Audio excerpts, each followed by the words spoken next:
For generations, man has always been fearful of complexity in complex machines. We have perpetuated that belief by our experience with complex purchases that didn't live up to expectations. Sometimes we're driven by good intentions, but the results were less than expected. Sometimes we're subject to whims of a market-driven economy and provided with products ahead of their time. Mostly, complexity is created by first-generation ideas, revolution instead of evolution, rush to market, or just plain old bad design. We've all heard of the KISS method, the KISS philosophy. We all know that simple designs are the hardest to create. All of this is true. The reality is that the best designs take years of experience to create. Manufacturing is not immune to designs. We all know we saw automation roll out in the 80s and virtually disappear in the 90s because it was subject to bad reviews and just plain bad design. So what makes complexity work? Years of practice, refinement, and lessons learned. Reliable designs are not thought of as complex, they're perceived as fitting the need. Some complex designs have changed the way we live and operate our businesses. They've molded themselves into our everyday lives. The advancement of designs in one area have forced improvements in others. They provide us the ability to achieve our goals, perform mundane tasks, and provide us the time to wonder about the next technical innovation. But most importantly, technology creates jobs. It separates us from those who have cheap labor and a blind eye on environmental and labor laws. But even the most complex machines of all still resist the need for latest and greatest.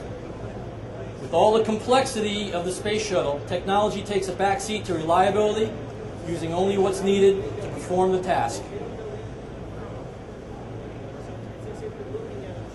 The most complex machine of all is man. For all of our complexity and evolution, we bring the most chaos to the manufacturing environment. We still take breaks, we get sick, and we perform repetitive tasks inconsistently. We come with various intellects and mood swings. It's those inefficiencies and others that have driven us to automation. So before I really start here, I'd like to introduce myself. My name is Bob Baldizzi. I'm a principal engineer for Okuma America. I've been in manufacturing for about 30 years. During that time, I've visited hundreds of manufacturers in the US and Canada. There's a good chance I may have been in your shop. But during my tenure in manufacturing, I've made parts, taught people to make parts, advised manufacturers on how to make parts better, faster, and less expensively. It's this experience that provides me a unique perspective on manufacturing and the use of automation. Now, I realize automation is not for everyone. But in the next hour, I hope to show you the evolution of FMS, and you can be the judge if it's right for you and your manufacturing needs. So with that said, let's get started. Let's discuss FMS, the pros, the cons, the facts, and the myths.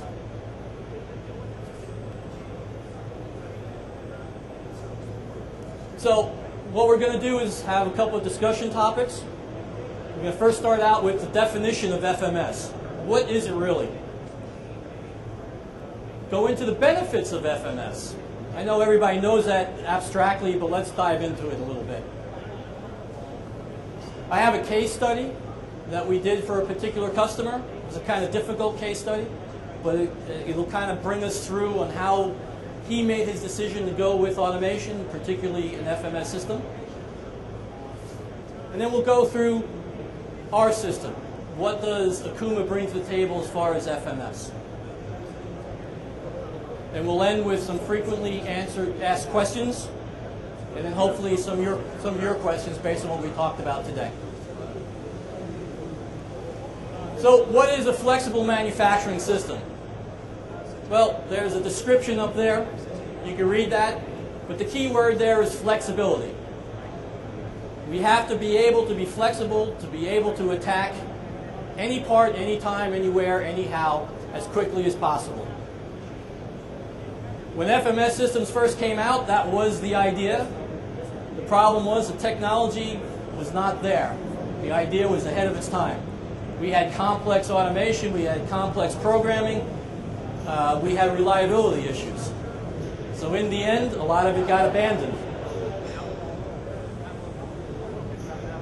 The other defining idea about FMS, again, capability of producing different parts without major retooling.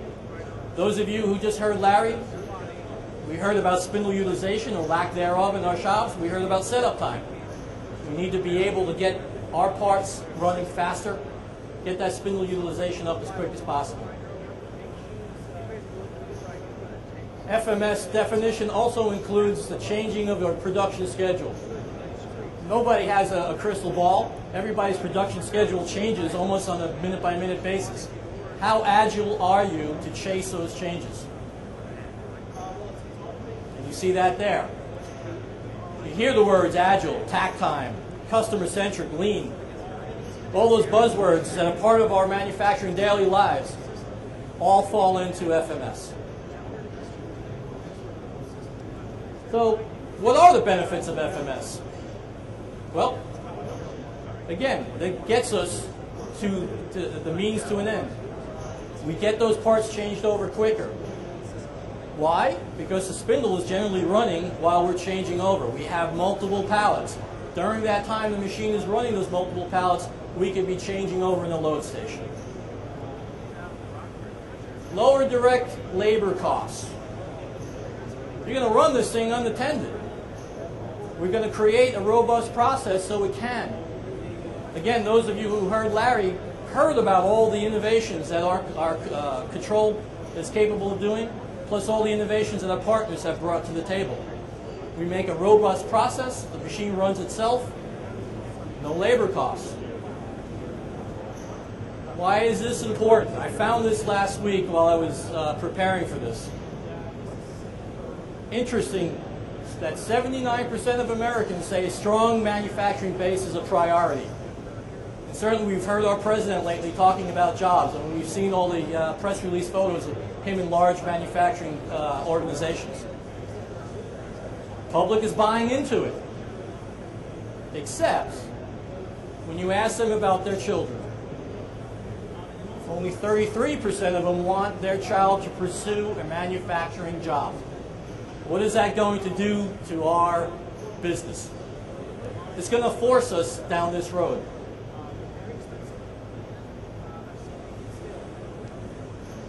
We're also going to try to reduce your inventory. We're going to have better planning. The software on these systems now are capable of working with your ERP systems, talking directly so there's no human intervention. So the guy on the shop floor gets his information, his job information as quick as possible and right into that FMS system. Goes without saying, consistent and better quality. I think we all realize that every time we have a human being touch our part, we have the potential of something going wrong. And of course, the savings from indirect labor, reduced errors, rework, repairs, all that rolls into that justification for FMS. The other thing that to consider, I don't know about all the places in the country, but in my neck of the woods, electricity is cheaper at night. I mean, even from a household standpoint. Why not exploit that with FMS? You use a lot of power with your machine tools. Let's use them at night, unattended, with less kilowatt cost. With that, if we do this correctly, we're going to get a consistent production pace. We're going to get that ERP system talking to our FMS system. We're going to be feeding that spindle, and we're going to keep that thing running, and we're going to get those jobs in and out as quick as possible. That's the whole idea, right? We made that big investment. Larry talked about that $200,000, $300,000, $400,000, $500,000 investment in that spindle. We've got to keep it running. The other nice thing about this is accurate reporting. Again, Larry took all my thunder for those of you who were here. But reporting is key. We need to know what's happening on the shop floor. We have operators writing notes to other operators for night shift, day shift information. Sometimes it's wrong, sometimes it's inaccurate, sometimes it's illegible. Let's let our automation create those reports. Let's use those in our production meetings. Let's use real-time information to drive our factory. Again, what does that all mean? Predictable costs. We know labor efficiency could be anywhere, everywhere. We have sick time. I touched on it before. We're all human. We have breaks. We have lunches. Let's try to eliminate that, and now we have more predictable costs in our manufacturing scenarios. Reduce footprint? Well, that's easy. We've got an FMS system, we've got pallets, we've got parts in our FMS system. They're not stacked everywhere. They're not on pallets here or on the corner of the shop where your operator has to go search for them. They're coming in, they're coming out. Very predictable. It also breeds the thought process on fixturing.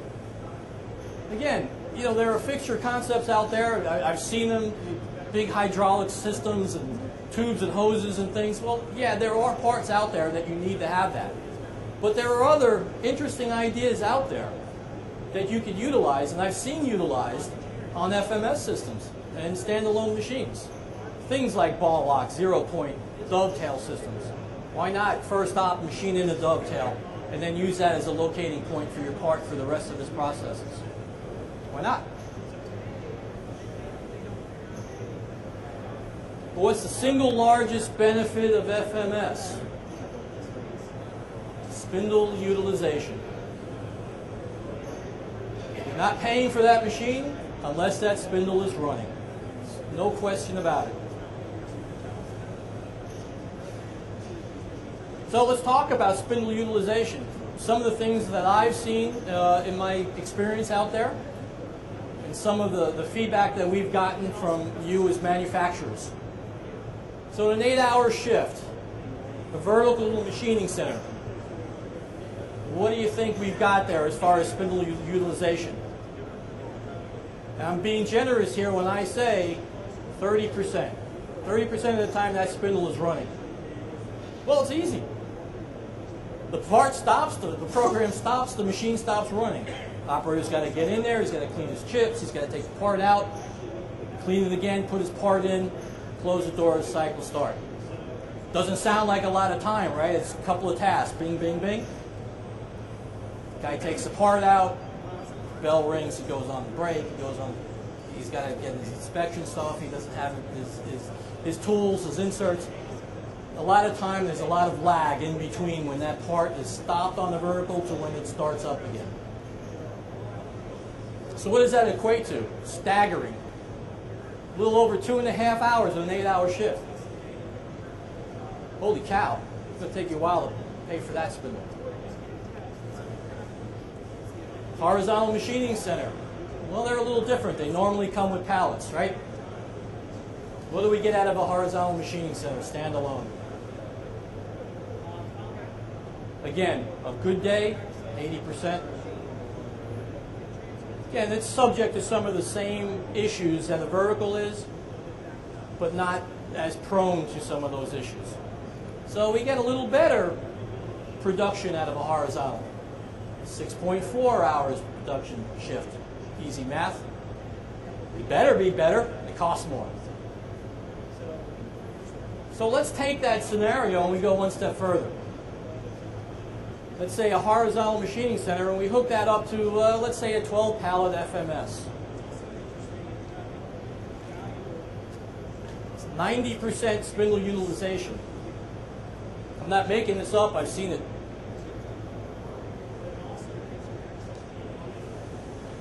But there's more.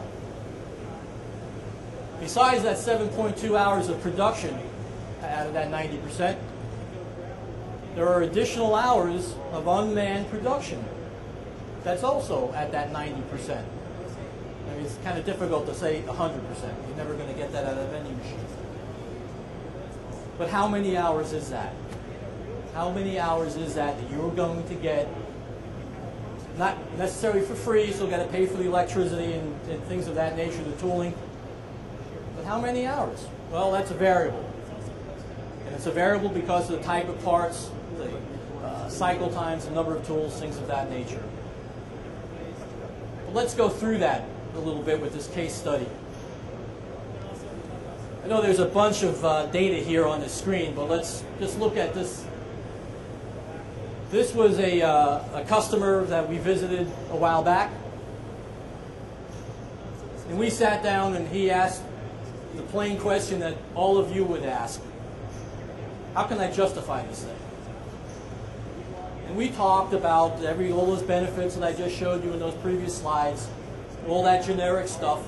And he sat down, he listened, and he was silent for a while, and he said, that's nice, but how can I justify this machine? So what he was telling me was, take a look at my parts, take a look at my quantity of parts, and tell me how I can justify this FMS system. Well, they're simple parts with quick cycle times. All those numbers are in seconds. That's kind of a rough drawing of what it is. A bunch of drilling, maybe some cleaning up and milling, things of that nature. Well, we knew how fast he was making his parts, and we left that kind of as a variable. That's what those yellow highlighted areas were. That's where we inputted the data. The white boxes were either consistent numbers or the calculations of what we put in those yellow boxes. And what he told me before we went through this exercise was, I think I could sell this, meaning the guy who's going to sign the check. I think I could sell this if I can get 8 hours of unattended per day. Okay? So we ran back and we made this little spreadsheet and we filled in some numbers, and we really didn't know where we were because I wasn't making his parts, he was making his parts. We just added some additional cycle time to make his process more robust because it was going to be running unattended. We came back to his facility, we put this up on this big screen just like as we are looking at this now. And I said, Mr. Customer, help me fill in those yellow blanks. What is your cycle times? And we massaged them for 90%. We asked him about his fixturing strategy, how many parts he get on this fixture. And the thing chewed up and spit out hours.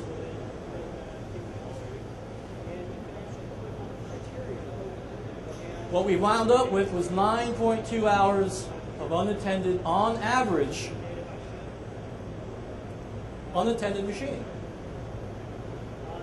And again, this is not just taking his cycle times and just baking this into this thing. Like I said, we added probing, we added tool life management, we added tool breakage detection. In some cases, we slowed things down to get a more robust process because there's nobody going to be there. So at the end of the day, we achieved what he wanted to see, and we made that justification. So what did that really mean to him in hard numbers? Well, we took that average, 9.2 hours. He works on average 255 working days. That equates to the 2,346 hours unmanned per year that he's going to get out of this system. That's nice. So let's put some costs to that. So we assumed he was going to get rid of one operator for that cell. Now some of you may laugh at that number, but that's what he came up with, $27 an hour burden for his labor. Simple math, 27 times that number equals $63,000 a year just in labor. That's not to mention more parts that he's making. The lower cost to make those parts because he's getting those parts at night without labor costs. His tooling budget was a little better because he had predictable tool wear now. Didn't even put that into consideration, just purely labor. In this scenario, that was a 3-year payback. based on what you purchased, less than 3-year payback. So these are the things that we look at when we try to understand what FMS does and whether it's good for our manufacturing needs. So with all that said, let me introduce what Okuma is bringing to the table as far as FMS systems. We call it AMPS. What is AMPS? Well, what would this world be without marketing acronyms? But it is Automated Modular Pallet System. Why are we doing this? We're a machine tool builder. We've been building machines for 120 some odd years. Doing a pretty good job of it too. Well, this whole booth says it all. We want to provide one-source solutions to manufacturers. And we want to go extend that to manufacturers who need automation. We want to expand our role as a solution provider to all of you. Okay, we've learned in the past several years that as a machine tool builder, we cannot provide solutions alone. And that's why Partners in Think has been generated. You've heard that terminology. That's why you see all of our partners surrounding us. We want to make sure that we have the ability to help you in all aspects of manufacturing. We want to follow the trends of what manufacturing is today. You know, we've termed a phrase lately called reshoring. You've all heard that. And we've all talked about all these parts going offshore, you know, to China, to Mexico, to wherever. And now we want to try to bring it all back. Makes sense, but we've got to fight the hard fight because of labor costs. We have higher labor costs than those places that we're sending this work to. How do we fight that? Automation. We're smart people. We can make this happen if we use our head. I've seen it. There are a lot of successful people out here in this room who have fought off that cheap labor from offshore. Excuse me, my New York is coming out.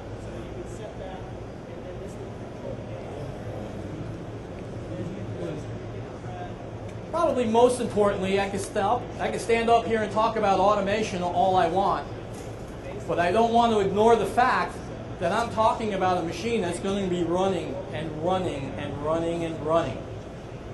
It takes a robust machine to do that. Not all machines can run at that level, maintain accuracy, and maintain that spindle utilization. We believe, of course, that our machines can do that.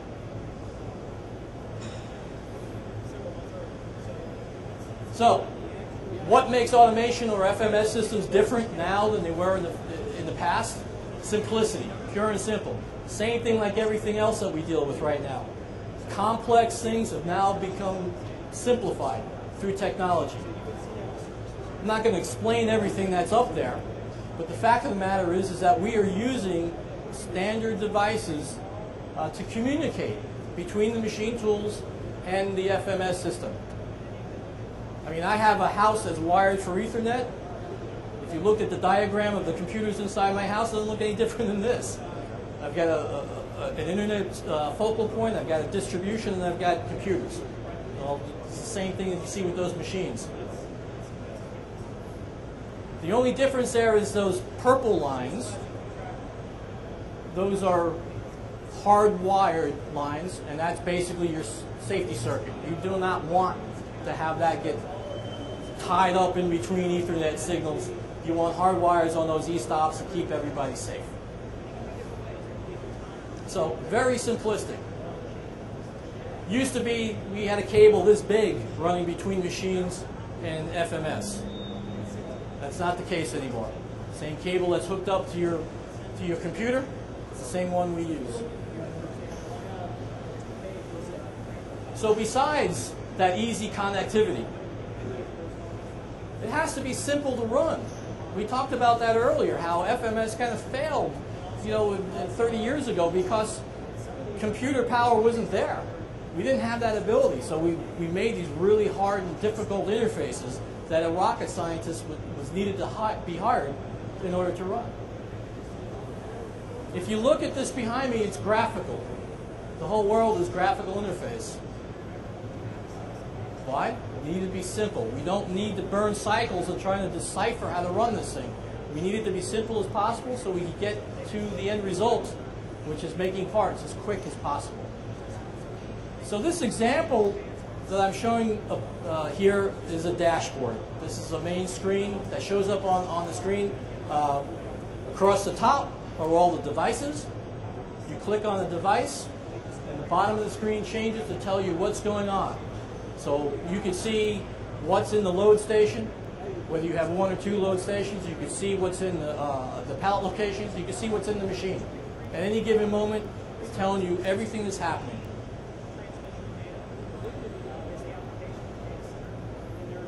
This is another view. How do I set this up? Well, this is basically a wizard. All we need to know is for every given pallet position, what program to run, what raw material to go in there, what location that the fixture is, whether it's every 90 degrees, whether it's one-sided, whether there's more than one part per fixture side. We dive into that, we put that information in, and we're off to the races. Very simple. I don't know if any of you have conversational lathes or CAD/CAM. It's all become graphical. It's a question and answer event. It needs some information to go further. You provide it, and the rest of it's automated. So with all that said, let's look a little bit into what AMPS actually is. We have two different models of AMPS. The first one we call AMP-C, C meaning container. We call it a container because of that. It's basically an FMS system in a box, period. So this thing gets into your shop, gets dropped on the floor, we bolt it in, we do a couple of things, and we're off and running. We can connect up to 2 machines to it, very simply. And we can accept pallet sizes from either 400 all the way up to 630.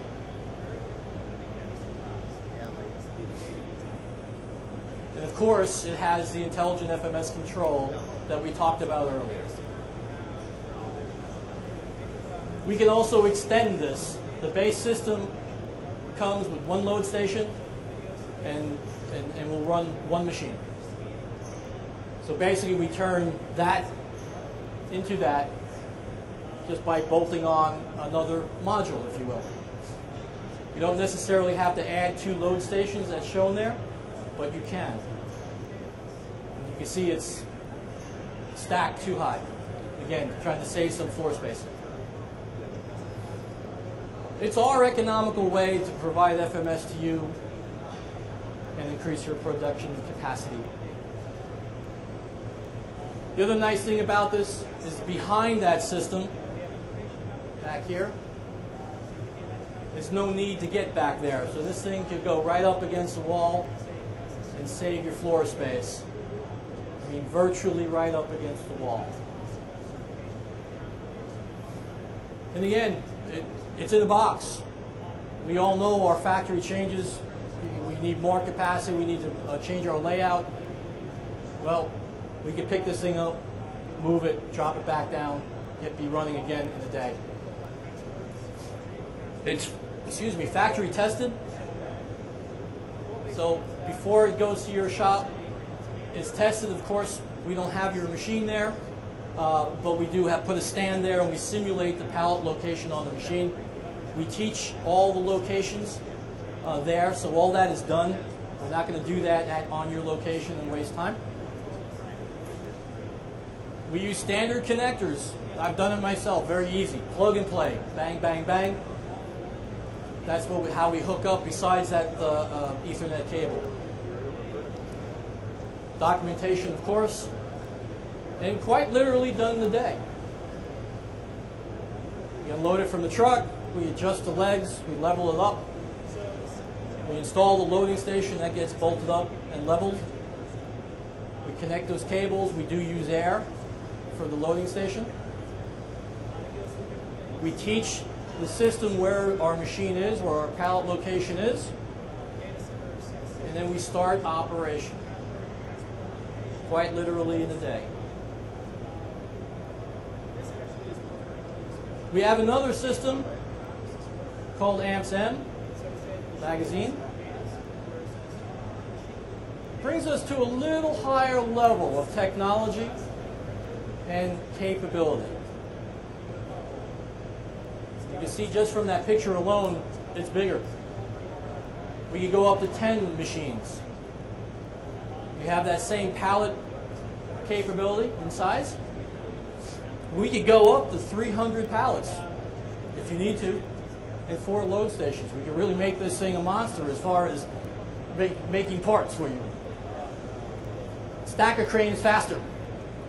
Have to be, because if we're addressing 300 pallets, we need to move back and forth quickly. Last thing we want to do is to wait for that stacker crane. Most importantly, we can go up to 3 levels. You have a shop with a high ceiling, let's utilize that space. Let's go vertical, put our parts up there, get that whip off the floor. So higher level of technology, higher level of capability. Again, here's a diagram of what's there. You can see in that case, that's a 3-level system. Basically showing a 2-machine system, 2 load stations. But again, modular. Each one of those little modules can be added along the way. So as your business grows, we can grow with it. Flexibility. Again, most people want to put the machines on one side, operator station on the other. Sometimes ergonomics or design dictate different ways that you want to approach it. We can do that. So totally flexible, it's just where you want to mount those modules. Those pictures there kind of show you the pallets, the pallet locations. Another nice feature on this thing is these white little tubes here, coolant drainage tubes. We know that fixtures that are machined have chips, have coolant.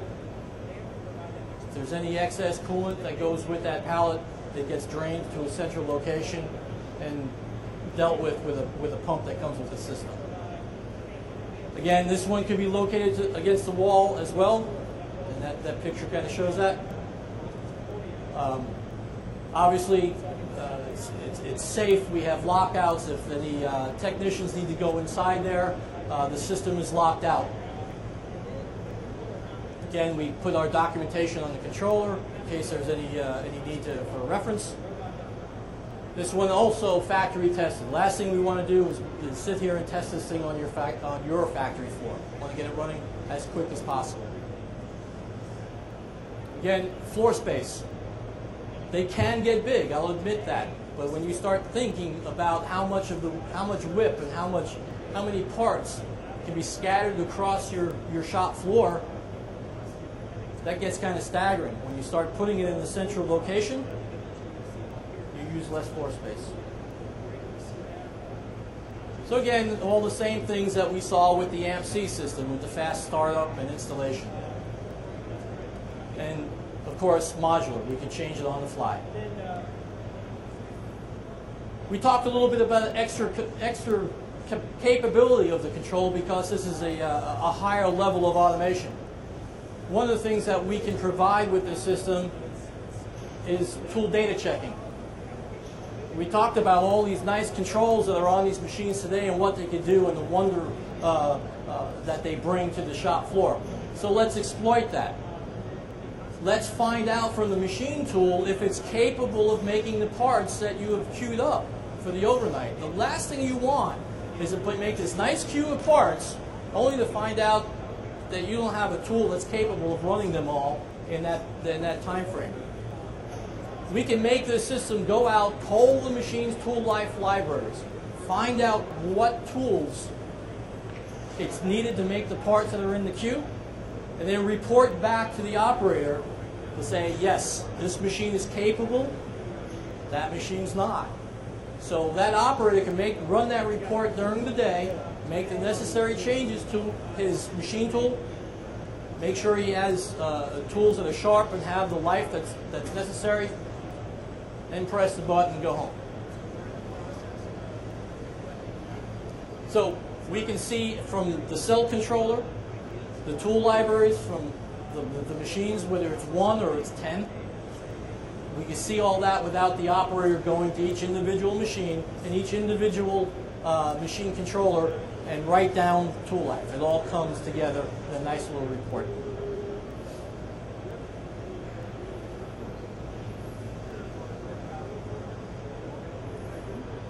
NC program management. There are a lot of companies that struggle with this because the operator or the machine has a revision of program that's not necessarily the one that the programmer wants him to run. And now we've got to sit there and go, well, which revision? Is it A, B, C, 12? Is it the one I did yesterday or the day before?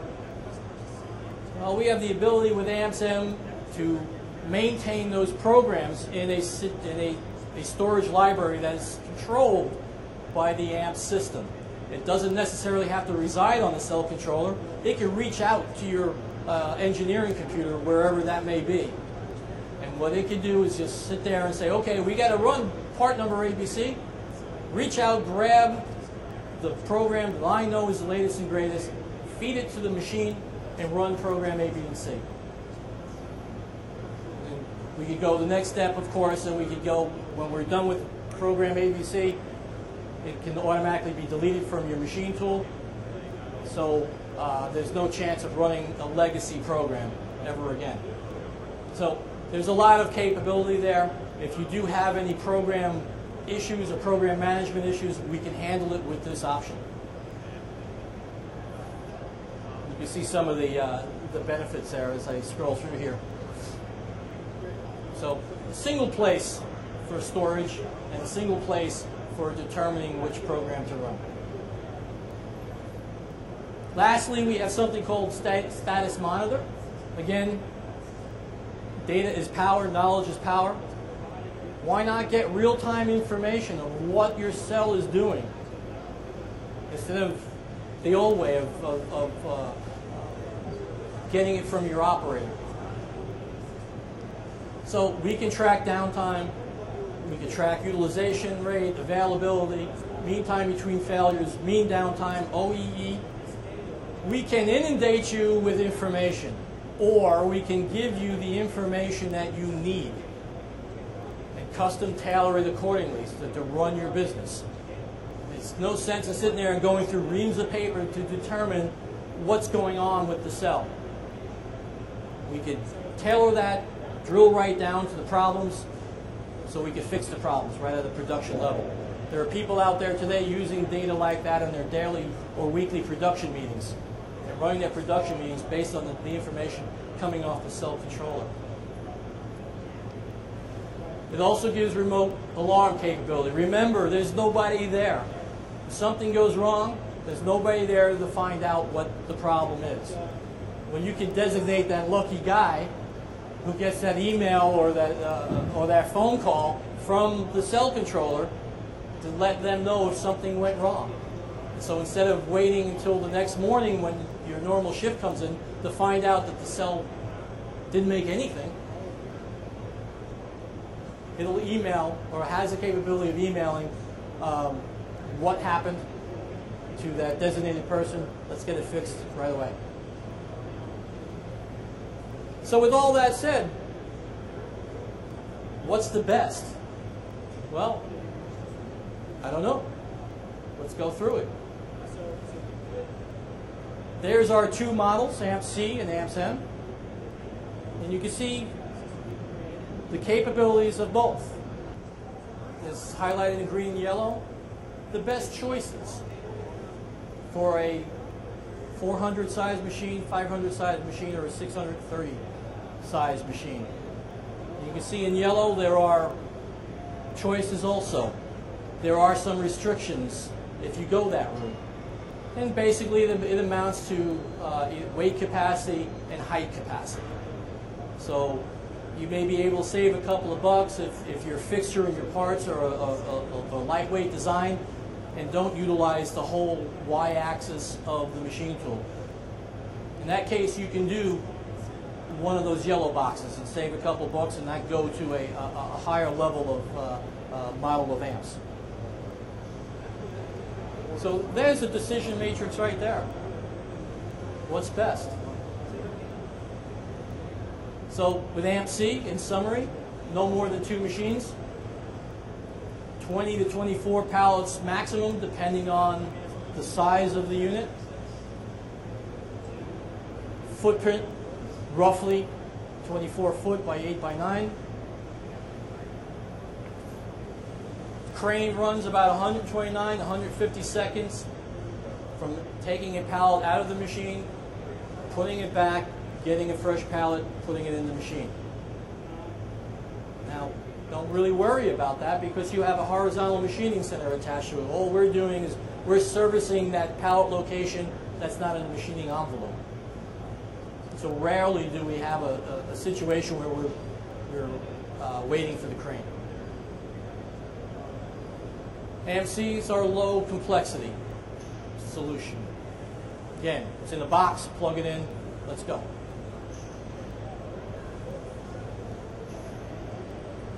The amps M, a little more enhanced capability. 10 machines.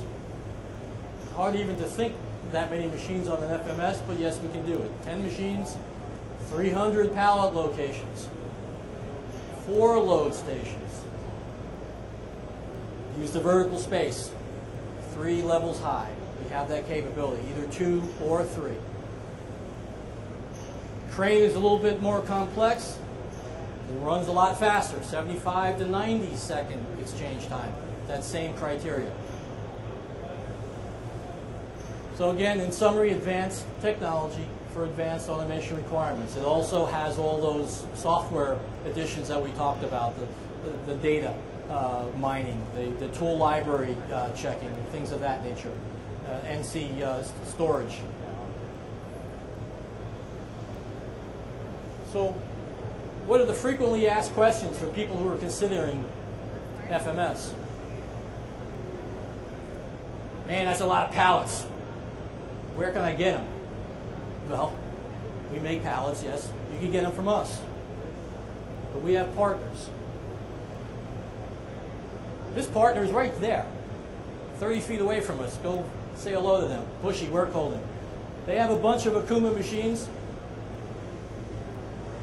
They had a need, so they started making their own pallets. And they said, well, you know, let's expand that. So now they make pallets for a lot of people. Good source for pallets. We're a good source for pallets also, but they're the guys that are local. Floor space requirements. Well, when you start considering one of these things, we'll supply you with a drawing similar to this, which will give you all the details. Basically, you see in this particular scenario here, we have an amp C1000. Basically, the size that we recommend for a 500 millimeter size horizontal machining center. And you can see it's basically a 34 foot by 26 foot investment in floor space, including the machining center. Again, in that case, that's a 12 pallet scenario there. Training and support. It's very important. You walk around here, you walk around IMTS, and you see a bunch of people selling machines. But you need to make sure that there's some substance behind those people who are selling the machines. Well, I'm here to tell you we have the best distribution system in the country. And combined with their expertise and our expertise, we'll be able to cover any issues from cradle to grave with this system. So of course, installation is training, and training is included. And like I said, it's the same guy who installed your machine, the same guy that you call for parts. It's the same guy that you know that's been doing the job for you day in and day out. It's the same guy that you're going to deal with when it comes to FMS and amps. Of course, phone support is available. Of course, our 24/7 program applies. Of course, spare parts are provided by Okuma through our distribution. So really what I'm saying is one call does it all. There's no difference in our philosophy to servicing our customers for machine tools as it is to FMS. What's required to make my machine amps ready? Maybe you have an Okuma machine already and you're considering FMS. What do I need to do? Well, there is some sheet metal required. There is some safety guarding that's there for an operator that quite frankly interferes with the operation of an automated system. That has to be removed and tweaked a little bit. We have to add some communication options. Your machine out of the box really wasn't designed to talk to an FMS, but we have those options. There's software, very simple kits that we can add on very quickly. We also recommend some lube tank capacity expansion. Again, we talked about that phone call in the middle of the night. Well, you know, the guy who's receiving that phone call is warm and comfy in his bed, doesn't want that phone call to be, I ran out of whey lube. So let's put a larger lube tank on the machine because we want it to run longer. If your needs change, plans change, factory shop changes, you want to sell that machine and buy a new one, it can be changed back to a standalone machine if necessary. We talked a lot about what's going on with amps and FMS, but how do I know if it's good for my shop? Well, very simple. You can contact any one of us and we can talk and look at your shop and look at your requirements and look at your parts and make a decision on whether FMS is good for your environment and do that same justification that we saw a few slides ago. We also have Mike Davis. Mike Davis is our little online solution provider. If anybody's gone to Okuma.com, you see Mike Davis walk across the screen. Well, he's kind of an unassuming guy who won't give you a whole big spiel about, you know, machine tools in general, but he'll provide you answers. So please, take a look at our website, utilize Mike Davis. He'll give you some solution advice on FMS and machine tools in general.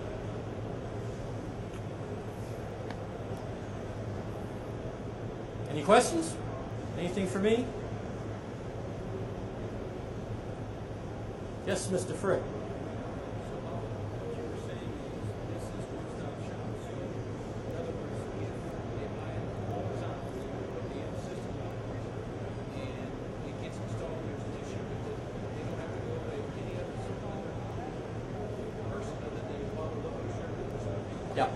Yeah, the question was, there are no middlemen, there are no other people to call. Is it just, if there's a problem with anything machine or amps related, who do I call? One person, the distributor that sold the system to you. Okay? Well, I thank you. I thank you for your attention. Hope you learned something today about FMS. It's not as scary as it once was. And certainly if you have any questions, feel free to holler. Thank you again.